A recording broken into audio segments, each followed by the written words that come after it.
औज़ुबिल्लाहिमिनश्शैतानिर्रजीम बिस्मिल्लाहिर्रहमानिर्रहीम इन्नल हम्दलिल्लाहि नहमदुहु व नस्तईनुहु व नस्तगफिरुहु व नऊज़ु बिल्लाहि मिन शुरूरि अनफुसिना व मिन सय्यिआति अमालिना व अशहदु अल्ला इलाहा इल्लल्लाह वहदहु ला शरीका लहु व अशहदु अन्ना मुहम्मदन अब्दुहु व रसूलुहु इन्नल्लाहा व मलाइकतहु युसल्लूना अलन नबी या अय्युहल्लज़ीना आमनु सल्लु अलैहि व सल्लिमू तस्लीमा अल्लाहुम्मा सल्लि अला मुहम्मदिन व अला आलि मुहम्मद। आज मेरे पास जो टॉपिक है वो है ज़कात के मसारे। ज़कात का लफ्ज़ी मतलब होता है पाक करना। जब कोई साहिब नसाब शख्स जिस पे ज़कात फ़र्ज़ है वो कमरी महीनों के 1 साल मुकम्मल होने के बाद अपनी ज़कात देता है तो उसका बाकी माल पाक हो जाता है। ज़कात सिर्फ उम्मत मुहम्मदिया पे फ़र्ज़ नहीं बल्कि इससे पहले भी जो उम्मतें हो गुज़री हैं, कुरान पाक में अल्लाह ताला फरमाता है उन पे भी ज़कात फ़र्ज़ थी। तो ज़कात ज़रूर देनी चाहिए, इसकी अहमियत से बिल्कुल भी इनकार मुमकिन नहीं। अल्लाह ताला कुरान मजीद में तकरीबन 100 से ज़्यादा मकामात पे अल्लाह ताला ने इन्फ़ाक़ फ़ी सबिलिल्लाह यानी कि अल्लाह की राह में माल खर्च करने के बारे में हुक्म दिया है। हदीस में भी इसकी अहमियत बहुत ज़्यादा मिलती है। रसूल पाक सल्लल्लाहु अलैहि वसल्लम जब दुनिया से रुखसत हो गए तो कुछ अरब के कबीले थे जिनने ज़कात देने से मना कर दिया, लेकिन अबू बकर सदीक़ ने उनके खिलाफ़ तलवार उठाई और आपने फरमाया कि अगर कोई शख्स रसूल पाक सल्लल्लाहु अलैहि वसल्लम की ज़िंदगी में एक दुम्बा या भेड़ भी ज़कात देता था और अब नहीं देगा तो मैं उससे भी कताल करूँगा। तो दौरे खिलाफत में ज़कात बैतुल माल में जमा होती थी। कुछ सहाबा जिनकी ड्यूटी होती थी वो दूर दराज के शहरों और देहातों से ज़कात का माल इकट्ठा करके बड़ी हफाजत से ला के माल गनीमत में यानी कि बैतुल माल में जमा करते थे और फिर वहाँ से जिन लोगों को ज़कात देनी होती थी फिर उनमें तकसीम की जाती थी। अल्लाह ताला फरमाता है कि हदीस में भी ये बात पता चलती है कि 7 किस्म के लोग होंगे जिनको क़यामत का दिन जब कायम होगा तो वो अल्लाह के साए में होंगे। उनमें से 7वां जो शख्स है वो होगा जिसने ज़कात अदा की है। इसी तरह जो लोग ज़कात नहीं देते उनके बारे में भी वईदें पता चलती हैं कि जो लोग ज़कात नहीं देते, रसूल पाक सल्लल्लाहु अलैहि वसल्लम ने फरमाया कि ऐसा ना हो क़यामत का दिन जब कायम हो तो तुम लोग मुझे आवाज़ दो, अगिस्नी या रसूल अल्लाह, अगिस्नी या रसूल अल्लाह, या रसूल अल्लाह सल्लल्लाहु अलैहि वसल्लम मेरी मदद कीजिए। मैं उस दिन कुछ काम नहीं आऊँगा जब तुम्हारे गर्दनों के ऊपर तुम्हारे वो ऊँट सवार होंगे जिनकी तुमने ज़कात नहीं दी होगी। तो इससे एक और बात भी पता चलती है कि रसूल पाक सल्लल्लाहु अलैहि वसल्लम ने अल्लाह का पैगाम दुनिया में तमाम लोगों तक पहुंचा दिया है। तो रसूल पाक सल्लल्लाहु अलैहि वसल्लम क़यामत का दिन जब कायम होगा तो आप उनसे मदद मांगेंगे तो वो कहेंगे मैंने दुनिया में आपको सब बता दिया, आपको बता दिया कि सूद लेने वाला देने वाला दोज़खी है। मैंने बता दिया जो ज़कात अदा नहीं करेगा तो सोना चांदी उसका पिघला के उसके गर्दन में, उसकी पुश्त पे, उसके सीने पे, उसके चेहरे पे लगाए जाएंगे। मालो दौलत उसका तोक बना के, एक सांप बना के उसके गले में पहनाया जाएगा। मैंने दुनिया में बता दिया था तो तुम मुझे मदद के लिए ना पुकारो, मैं तुम्हारे किसी काम नहीं आऊँगा। मिद्दम एक रसूल पाक सल्लल्लाहु अलैहि वसल्लम के सहाबी थे। हैबर के मौका पे उन्हें तीर लगा, शहीद हो गए। तो सहाबा ने कहा शहादत मुबारक हो। आप सल्लल्लाहु अलैहि वसल्लम ने फरमाया तुम इसे शहीदी कहते हो। अल्लाह ताला ने मुझे वही के ज़रिए ये बात बताई है कि इसने बैतुल माल से एक चादर ली थी बग़ैर इजाज़त के, तो इस अल्लाह ताला ने अब इसके मरने के बाद वो चादर इसके ऊपर आग की बना के पहना दी है। तो सहाबा कराम इस कदर डर गए कि फ़ौरन घर को दौड़ लगा दी। अगर किसी ने एक बालिश्त भी, कोई रस्सी का टुकड़ा भी ये सोच के बैतुल माल से लिया था कि ये कौन सा किसी के काम आना है तो ले गए थे, उन्होंने वो रस्सी का टुकड़ा भी ला के वापस बैतुल माल में रख दिया था। इसी तरह एक हदीस में पता चलता है अगर किसी ने इस दुनिया में किसी की नाजायज़ तरीके से एक बालिश्त ज़मीन भी दबाई है ना, तो जब क़यामत का दिन कायम होगा तो 7 ज़मीनों का तोक बना के उसके गले में पहना दिया जाएगा। तो जो लोग अल्लाह की राह में हरज नहीं करते और किसी का नाजायज़ तरीके से माल हड़प करते हैं तो अल्लाह ताला उनको भी बहुत सख्त अज़ाब देगा। तो इसी तरह जिस तरह हमें ये बात पता है, इसकी अहमियत का ज़कात का पता है कि हमें ज़रूर देनी चाहिए, इस तरह हमें ये बात भी ख़याल रखना चाहिए, इस बात का भी इल्म होना चाहिए कि वो कौन से लोग हैं जिन्हें हमें ज़कात देनी चाहिए। रसूल पाक सल्लल्लाहु अलैहि वसल्लम को भी इजाज़त नहीं दी कि आप अपने मर्ज़ी के लोग चूज़ करें जिनको ज़कात है, बल्कि अल्लाह ताला ने कुरान मजीद में सूरह तौबा में आयत नंबर 60 में वो 8 लोग बताए हैं, 8 किस्म के लोग बताए हैं जिनको ज़कात देना चाहिए। पहले हैं फ़ुकरा, फ़कीर। फ़क्र का लफ्ज़ भी मतलब होता है तंग दस्त, मोहताज। ठीक हो गया। तो फ़कीर लोग जो होते हैं वो फ़कीर होते हैं जिनके पास कुछ भी नहीं होता, उनके पास सामान भी नहीं होता कि वो कुछ पका के खा लें या अपनी ज़रूरियात ज़िंदगी पूरी कर लें, तो उनको ज़कात लगती है, वो फ़कीर होते हैं। ठीक है। एक तो वो फ़कीर होते हैं जो जिनका प्रोफेशन होता है वो ऐसी गाड़ियों में, सड़कों पे वो ऐसी नस्ल दर नस्ल वो मांगते रहते हैं, तो वो तो बड़े करोड़पति फ़कीर होते हैं, उनके बारे में नहीं। ये वो फ़कीर हैं जो मसलन जिनके पास इतना भी नहीं होता कि वो खुद कुछ ले के खा लें, या वो घर में खाने बनाने वाले बर्तन भी उनके घर मौजूद नहीं होते, वो फ़कीर होते हैं। उनको भी फ़कीर कहते हैं, उनको आप ज़कात दे सकते हैं। दूसरा नंबर है मसाकीन।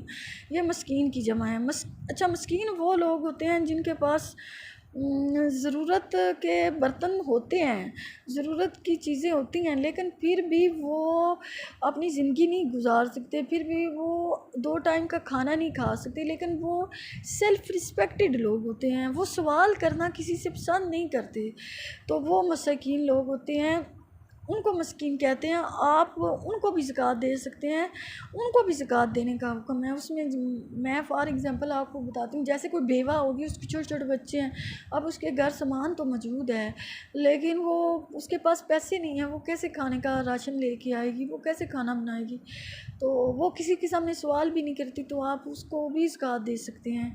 इस तरह और भी काफ़ी लोग हैं, बुज़ुर्ग हैं जिनका कोई औलाद नहीं है लेकिन बुज़ुर्ग हैं, तो आप वो सेल्फ़ रिस्पेक्टेड हैं, उनने ज़माने में खुद मेहनत करके खाया था, अब बूढ़े हो गए हैं तो बीमार भी हैं और उनकी औलाद भी नहीं है जो उनको खिलाए, तो आप ख़्याल रखें। आप इस तरह वो मस्कीन लोग हैं, इनको भी ज़कात दे सकते हैं। 2 हो गया। तीसरे हो गए आमलीन। आमलीन कहते हैं मुलाज़मीन। ठीक है। जब दौरे खिलाफत था तो कुछ सहाबा जो हैं वो इस काम के लिए चूज़ थे, मुकर्रर थे मुलाज़मीन कि वो दूर दराज शहरों और देहातों से ज़कात लोगों की, मसलन भैंस, गाय, बकरी, ऊँट, जो भी किसी की ज़कात बनती थी वो उनसे लेके जमा करके, और 2-2 4-4 माह का सफ़र होता था, वो ज़कात इकट्ठी करके बैतुल माल में जमा कराया करते थे। अब तो ये दौर नहीं है, अब तो बैतुल माल तो मौजूद है, लेकिन हम लोग जो हैं खुद अपनी मर्ज़ी से ज़कात देते हैं, लेकिन दौरे खिलाफत में ये चीज़ नहीं थी। दौरे खिलाफत में जो है खलीफा, उसके पास ही ज़कात जमा कराना होती थी बैतुल माल में, फिर वो खलीफा जो है ना वो खुद वो कुरान मजीद में जो 8 किस्म के लोग हैं उनमें ज़कात फिर वो तकसीम करता था, तो वो जो उनको आमलीन कहते हैं, मुलाज़मीन।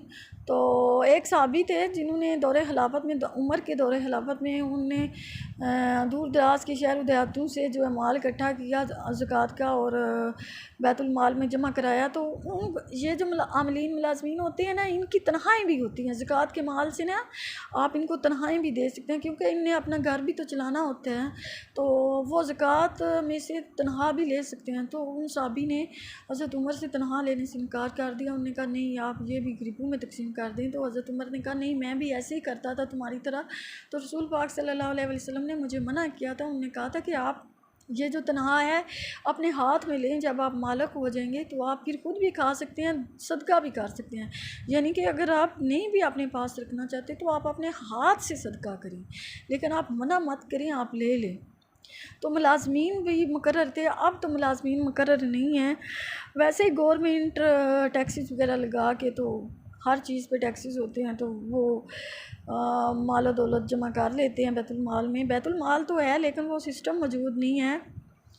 तो उस वक़्त था दौरे खिलाफत में मुलाज़मीन जो है ना, वो लोग अपनी मर्ज़ी से ज़कात नहीं दे सकते, तो बैतुल माल में जमा कराना पड़ता था। ठीक हो गया। 3 लोग हो गए। चौथे हो गए तालीफ़े कल्ब, यानी कि तलीफ़े कल्ब में मसलन न्यू मुस्लिम जो कि दायरे इस्लाम में नए मुसलमान दाखिल होते हैं, आप उनको भी ज़कात के पैसे दे सकते हैं उनकी दिल जोई के लिए। ठीक है, इसमें कोई हर्ज नहीं, ताकि उनका इस्लाम की तरफ दिल लगा रहे और वो अपनी जो इस्लाम में दाखिल होने के बाद उनकी ज़रूरियात ज़िंदगी हैं, हो सकता है कुफर छोड़ने के बाद उनके जो पेरेंट्स हैं वो काफिर रह गए हैं, वो उनको सपोर्ट ना करें तो फिर उनकी मुश्किलात बढ़ जाएँ। तो आप उन्हें न्यू मुस्लिम हुए हैं तो आप उन्हें ज़कात के पैसे दे सकते हैं ताकि उनकी दिलजोई हो, उनकी हौसला अफजाई हो। तो रसूल पाक सल्लल्लाहु अलैहि वसल्लम ने भी सफ़वान को एक दफ़ा 100 ऊँट दिए, फिर 100 ऊँट दिए, फिर 100 ऊँट दिए। तो अंसार इस बात को बुरा मना गए। उन्होंने कहा भी क्रेश का खून जो है हमारी तलवारों से टपक रहा है और इस शख्स की, यानी उन्होंने रसूल पाक सल्लल्लाहु अलैहि वसल्लम के बारे में गुस्ताखाना अल्फाज बोले। उन्होंने कहा इस शख्स की जो है ना दिल में वो अपने ख़ानदान के लिए मोहब्बत गालिब आ गई है। तो अल्लाह ताला ने ये बात रसूल पाक सल्लल्लाहु अलैहि वसल्लम को वही के ज़रिए बता दी। तो आपने उनको जमा किया और उनसे पूछा। तो फिर कुछ बुज़ुर्ग जो हैं अंसार मदीना के, वो बीच में पड़ गए। उन्होंने कहा या रसूलल्लाह सल्लल्लाहु अलैहि वसल्लम माफ़ कर दीजिए, बच्चे हैं। आप सल्लल्लाहु अलैहि वसल्लम ने फिर उनको माफ़ कर दिया, उनका उज़र भी कबूल किया और साथ वज़ाहत भी दी। आप सल्लल्लाहु अलैहि वसल्लम ने फरमाया क्या तुम्हें ये बात पसंद नहीं कि लोग दुनिया का माल ले जाएं और अंसार जो हैं रसूल पाक सल्लल्लाहु अलैहि वसल्लम अल्लाह के नबी को ले जाएं? अल्लाह की कसम, अगर सारी दुनिया एक घाटी में चली जाए और अंसार दूसरी घाटी में चले जाए तो मैं अंसार के साथ हूँगा, मेरा जीना मेरा मरना अंसार के साथ है। तो उस अंसार ने फिर कहा या रसूल अल्लाह सल्लल्लाहु अलैहि वसल्लम हम खुश हैं, हमें अल्लाह के नबी ही चाहिए। तो इस तरह जो है ना न्यू मुस्लिम के फिर वो सफ़वान खुद कहता था, वो सफ़वान जिसकी मदद की थी ना, तो वो खुद कहता था कि मैंने इस्लाम तो कबूल कर लिया था लेकिन मेरे दिल में रसूल पाक सल्लल्लाहु अलैहि वसल्लम के लिए बहुत नफ़रत थी, मैं उनको पसंद नहीं करता था। लेकिन उन्होंने मेरी इतनी मदद की, इतनी मदद की, इतनी मदद की और इतने अखलाक से वो मेरे साथ पेश आए कि मेरा दिल जो है ना वो नरम हो गया, मेरे दिल में उनके लिए मोहब्बत पैदा होगी। और फिर वो सफ़वान अपने कबीले में जा कहता था कि मुसलमान हो जो, इस्लाम जो है बड़ा अच्छा दीन है। तो रसूल पाक सल्लल्लाहु अलैहि वसल्लम ने इस तरह भी जो है ना मालो दौलत से उनकी हौसला अफजाई की थी। माल फिर वो आजमाइश तो है ना दुनिया का, फिर आप अगर बार बार किसी की यूँ हेल्प करेंगे तो फिर वो दूसरे का दिल तो नरम हो ही जाएगा ना। इस तरह तालीफ़ कल्ब ये चौथा हो गया न्यू मुस्लिम। पाँचवा अलगार मीन यानी कि मकरूज़ जो है उसको भी आप ज़कात दे सकते हैं। यानी किसी शख्स पे बहुत ज़्यादा कर्ज़ा है तो उस पर भी आप ज़कात दे सकते हैं। इसमें अमीर गरीब का फ़र्क नहीं। अगर कोई अमीर भी है लेकिन उसका कारोबार बंद हो गया, डूब गया, ख़त्म हो गया, लेकिन और उस पर बहुत ज़्यादा कर्ज़ा है तो फिर आप अपनी ज़कात के ज़रिए उसकी मदद कर सकते हैं। आप उसे ज़कात जो है ना ज़कात, या कोई और सवाल करता है, खुद भी लोग बताते हैं कि हम पे ज़कात फ़र्ज़ है, आप चाहें तो हमें ज़कात दे दी, हम पे कर्ज़ा है, तो फिर आप ऐसे लोगों की ज़कात के ज़रिए उनका कर्ज़ा उतार सकते हैं, उनकी मदद कर सकते हैं, इसमें कोई हर्जा नहीं।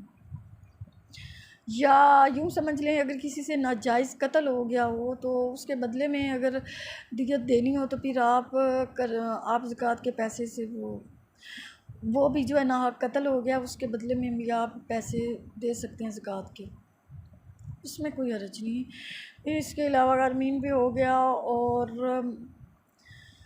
फिर रिकाब गर्दनें छुड़ाने में रसूल पाक सल्लल्लाहु अलैहि वसल्लम के दौर में तो ग़ुलाम थे जिनको आज़ाद कराने में भी ज़कात के पैसे जाते थे।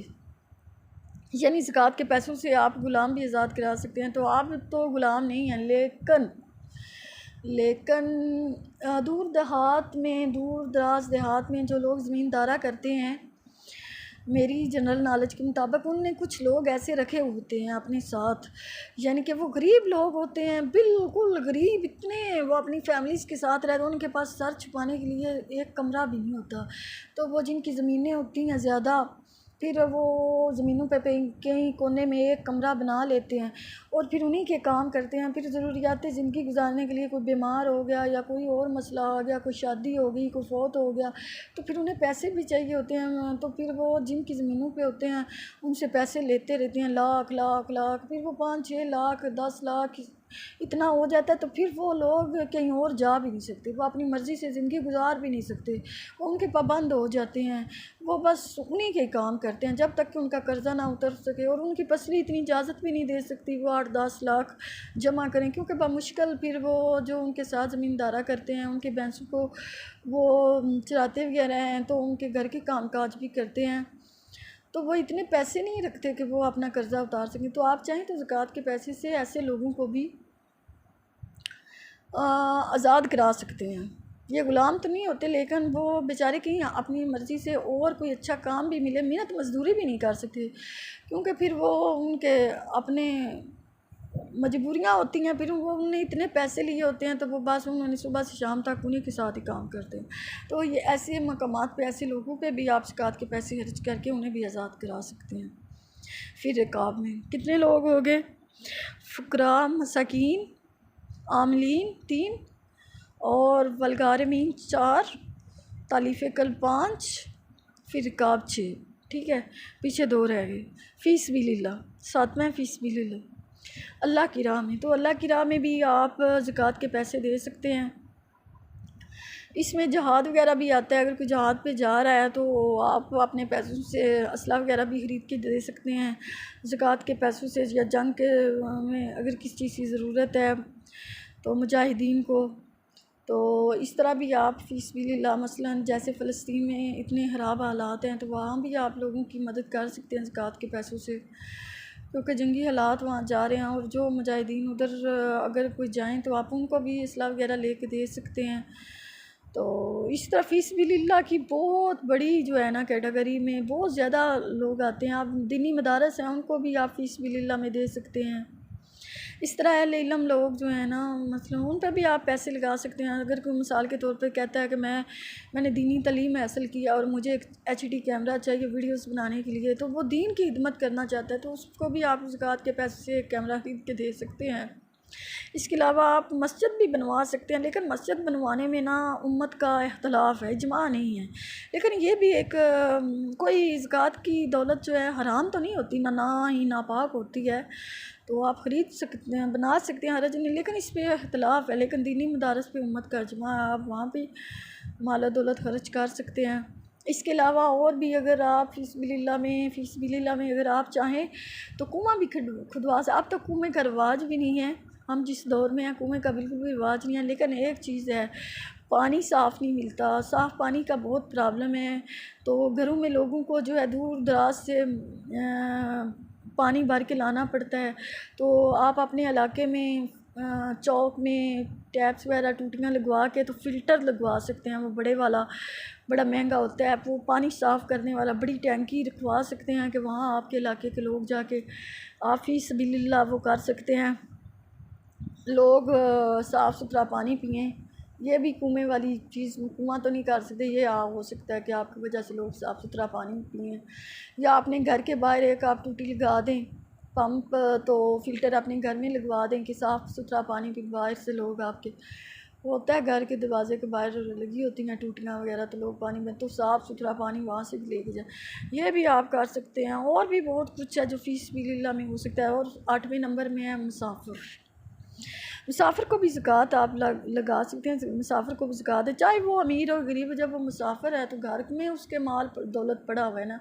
आजकल तो इसी पैसे का रिवाज है, लोग इसी पैसे के भी थ्रू पैसे मंगवा लेते हैं, लेकिन मोबाइल वगैरह भी चोरी हो जाते हैं और लोग नहीं भी मंगवा सकते, सर्विस प्रॉब्लम भी होता है। तो फिर आप मुसाफ़िर को भी ज़कात दे सकते हैं। या फिर आप ऐसा समझे कोई हज उम्रे के लिए गया है तो ये भी फ़ी सबिलिल्लाह में हज उम्रा भी आप करवा सकते हैं, किसी को ना ज़कात के पैसों से उस शख्स को करवा सकते हैं जो इस्तात ना रखता हो। ये ना हो अपने घर में ही आप ज़कात के पैसे वो ज़कात ना देने के सबब आप बनाते फिरें, आप कहें कि नहीं वो बहन भाइयों को जो कि वो खुद वो हैं साब निसाब हैं, आप उनको ज़कात के पैसे हज नहीं उनको नहीं, वो जो जिन के बारे में अल्लाह ताला ने हुक्म दिया जो साब इस्तात नहीं है, जो साब निसाब नहीं है, लेकिन आप ज़कात के पैसे उन्हें हज उम्रा भी करा सकते हैं। ठीक है, तो मुसाफ़िर जैसे हज उम्रा के लिए लोग जाते हैं वहाँ पे उनके पर्स चोरी हो जाते हैं, उनके पास जो पैसे होते हैं जो मुसाफ़िर होते हैं वो उधर ज़कात के पैसे से आप उनकी हेल्प कर सकते हैं। जो लोग उधर गए होते हैं हज, वो अगर ऐसे लोग मुसाफ़िर देखें तो उनको भी ज़कात के पैसे दे सकते हैं। ठीक है, 8 लोग पूरे हो गए। तो ये फ़रीज़े हैं जो अल्लाह की तरफ से आपने इनको अदा करना है। तो अब ये सवाल पैदा होता है कौन से लोग हैं जिनको ज़कात नहीं लगती? तो सैयद हैं जिनको ज़कात नहीं लगती। ठीक है, सैयद को आप ज़कात नहीं दे सकते। हज़रत हसन रज़ी अल्लाह अन्हु जो हज़रत हुसैन के बड़े भाई हैं, एक दफ़ा सदक़े की खजूरें आई थी तो हज़रत हसन ने खा ली थी, इमाम हसन ने, तो रसूल पाक सल्लल्लाहु अलैहि वसल्लम ने उन्हें क्या करा दी थी, कहा था कि सैयद पे जो है ना वो ज़कात नहीं लगती, सदका नहीं लगता। एक औरत आई, एक शख्स आया था तो उसने गोश्त सदक़े का दे दिया। फिर एक औरत आई, वो गरीब थी, उसको सदका लगता था, आप सल्लल्लाहु अलैहि वसल्लम ने उसे सदक़े का गोश्त दे दिया। वो औरत गई घर, उसने गोश्त पकाया, फिर वो सालन लेकर सुबह सल्लल्लाहु अलैहि वसल्लम के खिदमत में खाना लेके आई, तो आप सल्लल्लाहु अलैहि वसल्लम ने वो खाना खा लिया। तो साहबा ने कहा, आपको तो सदका लगता नहीं। आप सल्लल्लाहु अलैहि वसल्लम ने फरमाया, सदका तो उस औरत के लिए था ना। जब वो सदका उसके पास गया तो वो उस औरत वो सदक़े की मालिक होगी। अब जो चाहे वो खाना खा सकता है। अब मैं भी उसका खाना खा सकता हूँ, मैं सदक़े का तो नहीं खाया, मैंने तो उस औरत का खाया है ना। तो वो इस तरह भी होता है कि सदक़े के जो गरीब लोग हैं, सदक़े के पैसे से, ज़कात के पैसों से आप गुजारा कर रहे हैं, इसका मतलब ये तो नहीं कि कोई मालदार शख्स आप उसके घर से खाना नहीं खा सकता, पानी नहीं नहीं नहीं, वो सदका उसके लिए था, आपके लिए नहीं है। आप तो उसके घर जा रहे हैं, आप मेहमान हैं उसके, आप खाना खा सकते हैं। तो इससे अल्हम्दुलिल्लाह ये बात भी वज़ाहत क्लियर होगी कि अगर कोई ज़कात के पैसे से अपने घर की गुजर बसर कर रहा है और आपके दिल में ये डर है कि ये तो ज़कात के पैसे इस्तेमाल करता है, मैं खाऊंगा तो मुझे तो ज़कात नहीं, वो ज़कात उसके लिए थी, आप तो मेहमान हैं, आप पे वो ज़कात नहीं आएगी। ठीक है, ये बात भी क्लियर हो गई। इसके अलावा आप अपने दादे दादी को, नानी नानी को ज़कात नहीं दे सकते।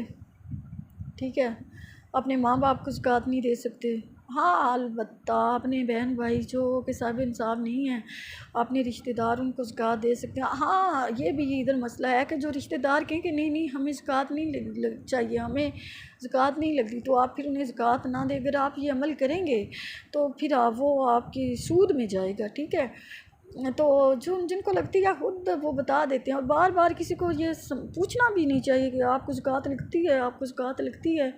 जिसको लगती है पता होता है इसको लगती है, फिर उसको बगैर बताए, बगैर एहसान जताए आप दें। रिश्तेदार जिनको लगती है, जो खुद मांगते हैं कि हमें ज़कात के पैसे चाहिए, फिर आप उनकी हेल्प कर सकते हैं, उसमें कोई हर्ज नहीं। इसी तरह आप जो जिनका प्रोफेशन होता है गदागरी, आप देखते हैं ये सोशल मीडिया पे, आप ऐसे लोग भी देखते हैं, इंटरव्यूज़ आते हैं, वो जो है ख़ानदानी वो मांगते हैं सड़कों पे। तो मैंने खुद भी एक लड़की का इंटरव्यू देखा, यंग थी, तो वो कहती थी कि मैं, मेरे माँ बाप, बहन भाई, दादा दादी, हम सारे ही मांगते हैं और मुझे इस बात पे फ़ख्र है, मैं उस बंदे से शादी करूँगी जो मांगता है, और मैं अपने बच्चों को भी नहीं पढ़ाऊँगी, हम यही काम करेंगे। तो हदीस में पता चलता है कि ये जो लोग हैं इनको ज़कात एक तो लगती नहीं है, दूसरा जब ये मरेंगे ना तो इनके मुंह पे स्याह धब्बे आ जाएंगे, यानी कि मुंह पे गोश्त नहीं रहेगा, इनके मुंह पे स्याह दाग पड़ जाएंगे। ये जो लोग ऐसे मांगने को प्रोफेशन बनाते हैं तो अल्लाह ताला ने इससे सख्त मना किया है। तो ऐसे मांगना भी नहीं चाहिए, ये इल्म दीन की कमी है।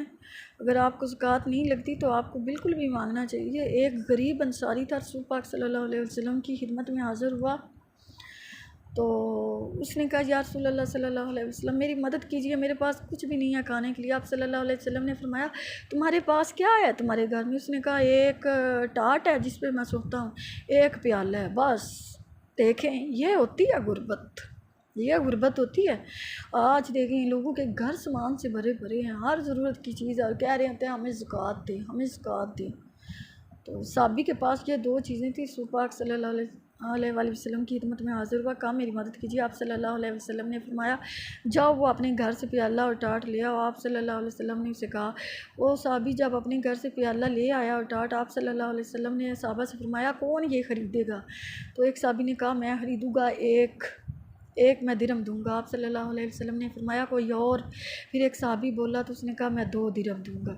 आप सल्लल्लाहु अलैहि वसल्लम ने 2 दिरहम लिए और वो टाट प्याला उसको दिया, और साहब वो गरीब अंसारी है उसको 2 दिरहम दिए, कहा 1 दिरहम से घर में खाना दे आओ और दूसरे दिरहम से कलहाड़ा ख़रीद के लाओ। वो कलहाड़ा ख़रीद के लाया, तो आप सल्लल्लाहु अलैहि वसल्लम ने अपने मुबारक हाथों में उसमें दस्ता फिट किया और कहा, 15 दिन मुझे अपनी शक्ल नहीं दिखाना, जाओ जंगल में लकड़ियाँ काटो। उसने ऐसे किया, जंगल में लकड़ियाँ काटी, तो 15 दिन में आया तो उसके पास 10 दिरहम मौजूद हो गए थे। आप सल्लल्लाहु अलैहि वसल्लम ने फरमाया, जाओ अपने घर में अपने घर वाले को कपड़े ले के दो, खाना ले के दो, और इस तरह मेहनत मजदूरी करके खाओ, अपनी ज़िंदगी यूँ चलाओ, मेहनत करके खाओ, और यूँ किसी के सामने सवाल ना करो। अल्लाह ताला को सवाल करने वाला शख्स बिल्कुल भी पसंद नहीं है। जो किसी के सामने हाथ फैलाता है, समझे उसने अपनी इज़्ज़त अपने हाथ पे रख दी। ठीक है, उसने अपनी इज़्ज़त अपने हाथ पे रख के दूसरे के सामने कर दिया कि तुम चाहो तो मेरी इज़्ज़त को कुचल दो, तुम चाहो तो मुझे कुछ अता कर दो। तो मांगना बहुत बुरा काम है, मांगना नहीं चाहिए। और जो लोग साबिर निसाब हैं, दूसरों को ज़कात देते हैं, मैं यही कहूँगी कि 1000 2 हज़ार 5 हज़ार देने से बेहतर है किसी एक जो जिसको ज़कात लगती है आप उसे कोई कारोबार बना के दें, 50,000 लाख 2 लाख लगा के किसी को कोई दुकान बना दें, कोई रिक्शा ले दें, कुछ ले दें, आप उसका कोई कारोबार बनाएं, उससे कहें ये लें कारोबार है तुम्हारा, एक बंदे को दे दें लेकिन उसको कुछ ना कुछ बना के दें ताकि वो खुद अपनी ज़िंदगी में कुछ करे, खुद भी इतना कमाए कि खुद भी खाए और दूसरों को भी सदका करे। ठीक है, तो गरीबों को आप ज़रूर दें। ये जो 8 किस्म के लोग हैं इनको लगता है मुसारफ़े ज़कात, और कौन सी चीज़ों पे ज़कात है तो वो 10 किस्म की चीज़ें हैं, वो इंशाल्लाह मैं अगले लेक्चर में बताऊँगी जिन पे ज़कात 10 किस्म में। वैसे तो बहुत ज़्यादा चीज़ें हैं ना जो हम खाने पीने में इस्तेमाल करते हैं, लेकिन 10 किस्म की चीज़ें हैं जिन पे ज़कात फ़र्ज़ है। तो इंशाल्लाह मैं अल्लाह ताला आपको और मुझे अमल की तौफ़ीक़ अता फरमाए।